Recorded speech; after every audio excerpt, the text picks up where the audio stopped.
समाज में लोगों का मनोबल बढ़ाने और लोगों को एकजुट करने के मकसद से आज कई कार्यक्रम के माध्यम से लोगों को जागरूक करने का काम किया जा रहा है। कुछ ऐसी ही तस्वीर रविवार को नई दिल्ली के एनडीएमसी कन्वेंशन सेंटर में देखने को मिली, जहां एक सामाजिक संस्था द्वारा आयोजित एक प्रतिभा सम्मान समारोह के माध्यम से समाज के उन लोगों को सम्मानित किया गया जिन्होंने सिविल सर्विस में परीक्षा पास कर अपना सर्वश्रेष्ठ स्थान हासिल किया।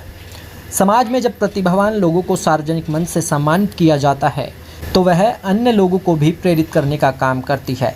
कुछ ऐसी ही तस्वीर रविवार को नई दिल्ली के एनडीएमसी कन्वेंशन सेंटर में देखने को मिली, जहां आयोजित एक प्रतिभा सम्मान समारोह के माध्यम से समाज में लोगों का मनोबल बढ़ाने के उद्देश्य से समाज के उन लोगों को सम्मानित किया गया जिन्होंने सिविल सर्विस में परीक्षा पास कर अपना सर्वश्रेष्ठ स्थान हासिल किया। यादव चैरिटेबल ट्रस्ट द्वारा आयोजित इस सम्मान समारोह में संस्था के संरक्षक और कांग्रेस उत्तराखंड प्रभारी देवेंद्र यादव और डीपी यादव मुख्य अतिथि के तौर पर उपस्थित हुए।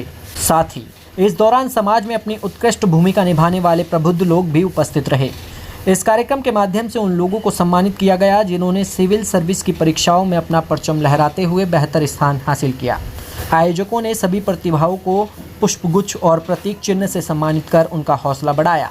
साथ ही कार्यक्रम की शुरुआत में सभी लोगों ने सम्मान प्रतीक पगड़ी बांधकर सम्मानित किया गया। आए हुए सभी लोगों में एक खुशी का माहौल देखने को मिला। इस मौके पर कांग्रेस उत्तराखंड प्रभारी देवेंद्र यादव ने सभी को बधाई का पात्र बताया और इस कार्यक्रम की जमकर सराहना की।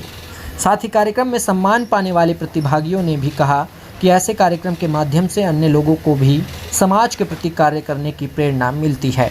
समाज में लोगों का मनोबल बढ़ाने और लोगों को एकजुट करने के मकसद से आज कई कार्यक्रम के माध्यम से लोगों को जागरूक करने का काम किया जा रहा है। कुछ ऐसी ही तस्वीर रविवार को नई दिल्ली के एनडीएमसी कन्वेंशन सेंटर में देखने को मिली, जहां एक सामाजिक संस्था द्वारा आयोजित एक प्रतिभा सम्मान समारोह के माध्यम से समाज के उन लोगों को सम्मानित किया गया जिन्होंने सिविल सर्विस में परीक्षा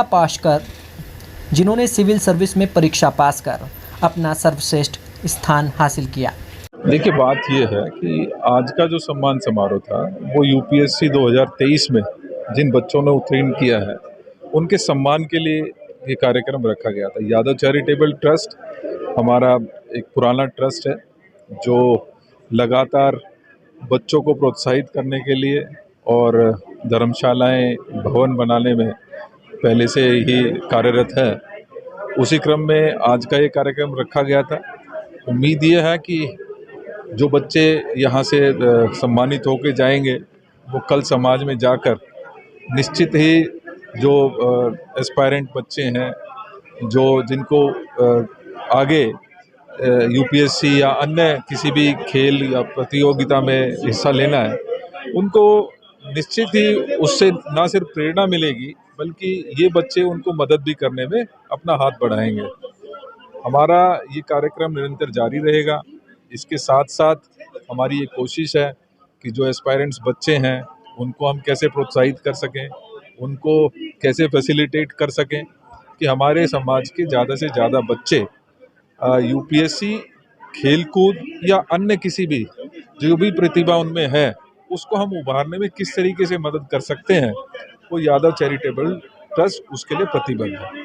ट्रस्ट के साथ साथ ट्रस्ट के सहयोगी संस्थाओं द्वारा उन बच्चों के लिए बहुत ही सराहनीय कार्य किया जा रहा है जो कि किसी न किसी परीक्षा की तैयारी में लगे हुए हैं। इस क्रम को कितना और गति देने की आवश्यकता है?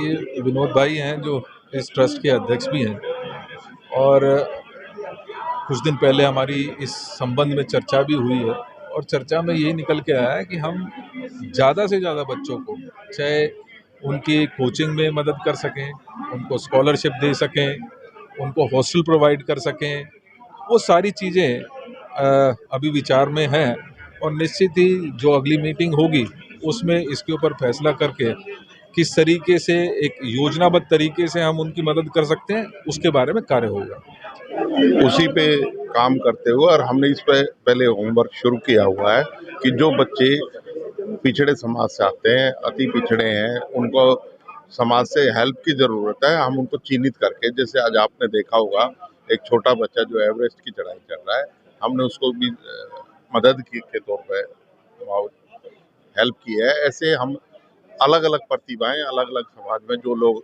आगे आना चाहते हैं उनकी मदद के लिए चैरिटेबल ट्रस्ट काम करेगा। यादव चैरिटेबल ट्रस्ट बेसिकली इसकी जो नींव रखी गई थी वो सिर्फ इसी कार्य के लिए समाज के प्रतिष्ठित लोगों ने रखी थी कि भाई हमारे समाज का जो ग्रामीण तबका है जो अभाव में शिक्षा ग्रहण नहीं कर सकता, उनको किसी तरह से मोटिवेट करके हम लोग यूपीएससी की तैयारी कराएं, ताकि हमारा समाज जो एक तरह से कृषक समाज है, पशुपालक समाज है, उसके समाज को भी वो भागीदारी हासिल हो सके, उसके जो बच्चे हैं वो प्रतिभाशाली होकर निकले और देश के नवनिर्माण में अपनी भूमिका अदा कर सके। तो काफ़ी समय से हम लोग प्रयासरत थे। हमारे पास अभी यादव चैरिटेबल ट्रस्ट के पास में 2 भवन हैं, इससे कुछ भवन की आय भी बढ़ी और इससे फिर हमने चैरिटी के कार्य शुरू किए।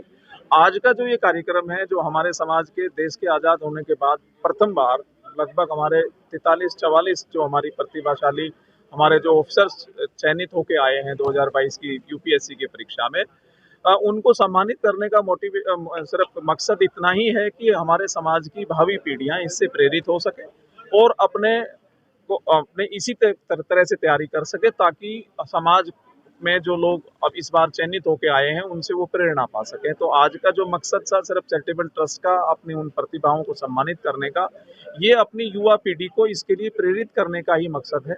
इसके अलावा जो चैरिटेबल ट्रस्ट की जो और एक्टिविटीज़ हैं उनको समाज के सभी और वर्गों तक पहुंचाना, ताकि वो उसका बेनिफिट ले सकें कि भाई चैरिटेबल ट्रस्ट क्या क्या फैसिलिटी अपने समाज के गरीब तबके को या ज़रूरतमंद लोगों को करता है। अनमोल कुमार है। सिविल सर्विस एग्जामिनेशन 2022 में मेरी रैंक 655 रही है और ये मेरा छठा अटैम्प्ट था। किस तरीके से ये चुनौतीपूर्ण ये सफर रहा पूरा, उसको भी थोड़ा सा। जी सर, तो पहले अटैम्प्ट में मैं इंटरव्यू तक पहुंच गया था पर मैं असफल रहा उस समय। फिर अगले 4 अटैम्प्ट में भी किसी में प्री नहीं निकला, किसी में मेंस नहीं निकला और इस बार छठे में फाइनल रैंक में मेरा नाम आ गया। तो बहुत खुशी हुई, काफ़ी उतार चढ़ाव देखे लेकिन हार नहीं मानी। तो 6 बार अटैम्प्ट करना कहीं ना कहीं बहुत निराशा होती है, तो ऐसे में उन युवाओं को क्या संदेश देंगे जो पहली या दूसरी बार में हार?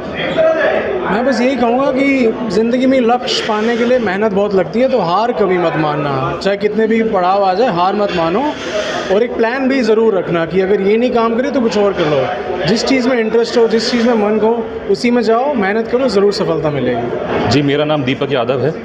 मैंने यूपीएससी सिविल सर्विसेज एग्ज़ाम 2022 में 495वां रैंक हासिल किया है। जहाँ तक मैं सफ़र की बात करूँ, मेरा ये पहला प्रयास था जिसमें मैंने ये एग्ज़ाम क्लियर करा है। और देखिए, एग्ज़ाम तो काफ़ी मुश्किल होता ही है, काफ़ी लाख लोग देते हैं, जिसके अंदर करीब 933 इस साल चयनित होंगे।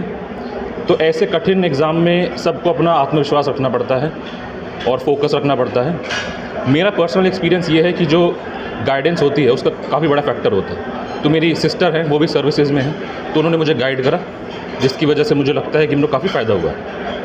आपको खुद सेलेक्ट हो गए, अब अधिकारी बन जाएंगे, उन जो क्रम में लगे हुए बच्चे हैं जो भविष्य में कहीं ना कहीं यूपीएससी की तैयारी के लिए अपने आप को तैयार कर रहे हैं, उनको क्या संदेश देना चाहेंगे? मैं ये संदेश देना चाहूँगा कि ये एग्ज़ाम नॉलेज का तो है ही है, नॉलेज, इन्फॉर्मेशन, उसके अलावा ये कैरेक्टर का भी एग्ज़ाम है। तो कैरेक्टर से मेरा ये मतलब है कि आपको क्योंकि डटे रहना पड़ता है, निराशा फेस करनी पड़ती है। कई लोग कई अटैम्प्ट में देते हैं, तो आपको सेल्फ मोटिवेटेड रहना पड़ेगा, फोकस रखना पड़ेगा और इसमें टिके रहना पड़ेगा, तो ही क्लियर होता है। मेरा नाम स्पर्श यादव है। मेरी 51 रैंक आई है इस बार CSE 2022 में। मैंने NIT कुरुक्षेत्र से अपना बैचलर्स करा था, 2014 में ग्रेजुएट हुआ था। उसके बाद मैं प्राइवेट कंपनी में काम किया और एज अ फ्रीलांसर भी काम किया। और 2019 में I went for my masters in aerospace. उसके बाद मेरा रुचि बनी इसके अंदर यूपीएससी के लिए, और आई वुड से कि मेरे को गाइडेंस अच्छी थी। मेरा कज़न ऑलरेडी सर्विस में है, उसने मुझे गाइड करा और एग्ज़ाम को समझते हुए, अपने आप को समझते हुए कि मेरे में क्या चीज़ें मुझे इम्प्रूव करनी पड़ेंगी फॉर द एग्ज़ाम, वो मैंने उसके लिए ऊपर वर्क करा and finally I got a 51 rank. क्या कहेंगे, अक्सर देखा जाता है जब सर्विसेज मिल जाते हैं, कुर्सी पे बैठ जाते हैं, समाज कहीं ना कहीं दूर हो जाता है। उस समय के लिए क्या कहेंगे, क्या सर्विस देना? सर, उसके लिए मैं अभी ट्रेनिंग पे जाऊंगा, जो भी सिखाया जाएगा उसे बहुत अच्छे से सीखूंगा कि जो भी स्किल्स रिक्वायर्ड हैं सर्विस करने के लिए, and I will learn them in a best way I can.